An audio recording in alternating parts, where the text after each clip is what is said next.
আসসালামু আলাইকুম গাইস, চলে আসলাম আজকে তোমাদের সাথে আরও একটা সুন্দর সুস্বাদু রেসিপি নিয়ে। যাই হোক, তোমরা আমার ভিডিওটা দেখার আগে লাইক কমেন্ট শেয়ার সাবস্ক্রাইব করে দিবে প্লিজ। এই যে দেখো, আমি এখানে রসুন, লাল মরিচ, ধনিয়া পাতা এগুলোকে বেটে নেব। এই যে দেখো, বেটে নিচ্ছি। এই যে আমার বাটা হয়ে গেছে। দেখো, আমার বাটা সুন্দর করে হয়ে গেছে। এরকম মিহিন করে বেটে নিবে। 3টা লাল মরিচ নিয়েছি আমি, যাতে করে একটু ঝাল ঝাল হয়। এই যে দেখো, একটু ভালো করে নিয়ে নিব এগুলোকে। যে এখন আমি ডালগুলোকে বেটে নিব।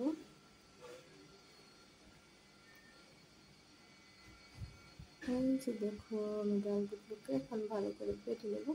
একদম মিহি করে বাটবো না, আস্তে আস্তে থাকবে। আবার মিহিও করব, মানে মিশিয়ে রাখবো। এই যে দেখো, হয়ে গেছে। এখন আমি একটা ডিম ভেঙে নেব।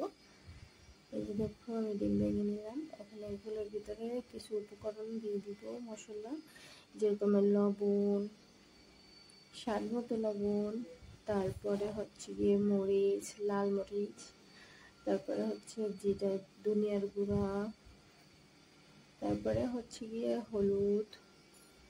এইসব উপকরণগুলো দিয়ে নিতে হবে। এই যে দেখো, দিয়ে নিলাম। এখন ভালো করে মেখে নেব, একদম ভালো করে মেখে নেব। তারপরে যদি দেখি যে একেবারে ডো করা যাচ্ছে না গোল গোল করে, তাহলে একটু আমি আটা অ্যাড করে নিব। আগে দেখি যে ডো করা যাচ্ছে কিনা।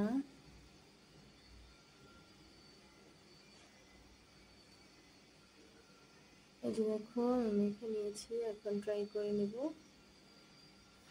হচ্ছে না, একেবারেই নরম হয়ে গেছে ডিমের কারণে। এই কারণে আমি এখন একটু আটা অ্যাড করে নেব। এই যে দেখো, আটা অ্যাড করে একটু মেখে নিতে হবে ভালো করে। এই যে এখানে যদি তোমাদের কম মনে হয় বা কিছু, তাহলে আরও পরিমাণে তোমরা মিশিয়ে নিবে।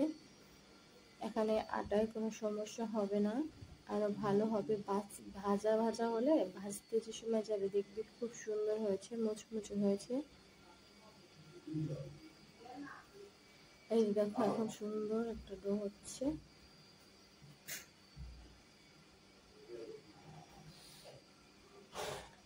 আটা দেওয়ার কারণে লবণের স্বাদটা কমে গেছে, তাই আরও দিয়ে দিলাম।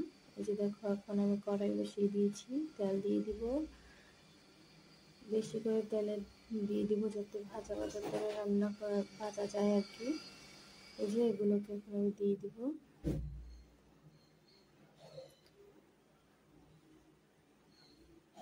এই যে দেখো, সবগুলোকে আস্তে আস্তে করে দিব। এইভাবে রান্না করলে খুবই সুস্বাদু হয়। বড়াগুলো খেতে খুবই ভালো লাগে, তোমরা একবার ট্রাই করে দেখবে।